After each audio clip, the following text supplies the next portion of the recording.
Selamat pagi teman-teman dan saudara-saudaraku semua pecinta seni tradisi di Indonesia.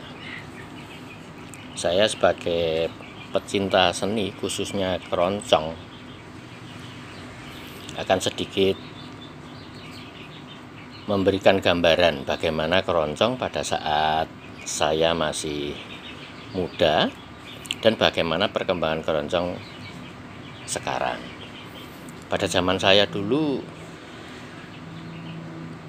keroncong di daerah saya masih banyak sekali ya, para pemain, para penyanyi, dan memang kegiatan-kegiatan di zaman saya dulu banyak sekali. Masih ada siaran radio, lalu lomba-lomba semacam bintang radio dan televisi waktu itu. Dan dari komunitas-komunitas yang ada, keroncong pada masa saya muda dulu masih sangat-sangat disiplin dengan apa yang namanya lagu keroncong, lagu langgam, dan lagu stambul. Itu yang saya tahu dari keroncong ketika saya belajar dari nol dulu. Saya mulai main keroncong itu tahun 66 lah. Saya masih TK waktu itu. Saya ingat ya, saya sudah bisa main bass betot meskipun dengan berdiri di atas meja karena badan saya kecil. Tapi tidak masalah ya. Yang penting saya tahu bagaimana keroncong dan bagaimana merasakan musik keroncong. Ya, jadi menurut pengertian saya, keroncong itu terdiri dari alat akustik 7 macam: biola, flute, bass, cello, gitar, cakcuk, plus lagu-lagunya. Jadi ada lagu stambul, lagu langgam, lagu keroncong dengan diatur oleh, misalnya lagu keroncong itu 28 bar, langgam 32 bar, dan stambul 16 bar. Itu untuk stambul 2, masih ada stambul 1 dan sebagainya. Nah, di dalam proses perkembangannya sampai sekarang itu keroncong memang mengalami kemajuan sangat pesat, terutama untuk skill dan bermain musiknya. Ya, secara teori juga karena ada akademik, ada pendidikan musik dan sebagainya, sehingga anak-anak muda setelah saya itu dibekali dengan teori-teori musik yang tinggi, yang bagus. Nah, seiring dengan kemampuan mereka juga ikut mengembangkan musik keroncong. Tapi saya nggak ngerti ya dimaksud berkembang itu berkembang bagaimana. Berkembang itu saya akeh wonge itu, maaf dengan bahasa Jawa, makin banyak peminatnya atau bagaimana, atau berkembang secara teknik bermain musik dan sebagainya.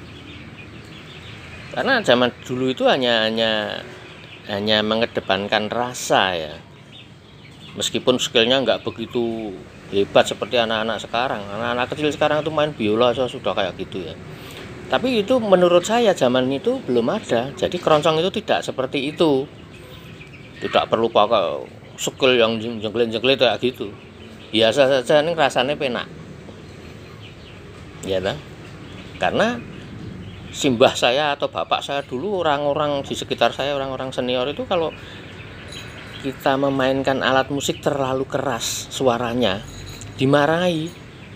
Kasihan yang lain karena akustik ya, sudah ada mic, meskipun hanya mic 1 dikeruyuk di tengah begitu, itu kita bisa menjaga volume suara kita supaya yang lain kedengaran, maksudnya gitu. Lah sekarang kan alat sound system sudah luar biasa.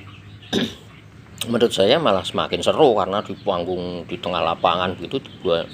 Lah itu kita lalu ketinggalan lagu-lagu keroncongnya. Mosok di panggung alun-alun misalnya, penonton yang berjubel kayak gitu lagunya stambul. Ya, jadi menurut perkembangan itu dan menurut pendapat saya, keroncong itu tidak mungkin dinyanyikan di area yang seperti itu ya, maaf, seperti itu. Jadi memang harus dipakaiannya saja, zaman dulu ya mesti pakai jas, yang penyanyi wanita juga pakai kebaya, itu menandakan bahwa keroncong itu dalam pengertian alat musik dan lagu-lagunya itu dikemas sedemikian rupa supaya dimainkan di dalam ruangan yang bisa dinikmati secara akustik. Itu menurut saya. Jadi sampai sekarang pun saya tidak bisa menerima misalnya ada pertunjukan keroncong, lihat keroncong apa dengan tajuk seperti itu, setelah kita bayar melihat ke dalam lagu ini keroncong nggak ada ya, yang ada lagu-lagu sekarang. Itu karena anak-anak dengan keterampilan dan dengan komunitas yang luar biasa seperti itu.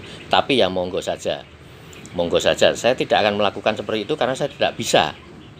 Yang saya mainkan keroncong itu ya akustik 7 alat itu dengan lagu-lagunya. Ya ada keroncong, ada stambul, ada.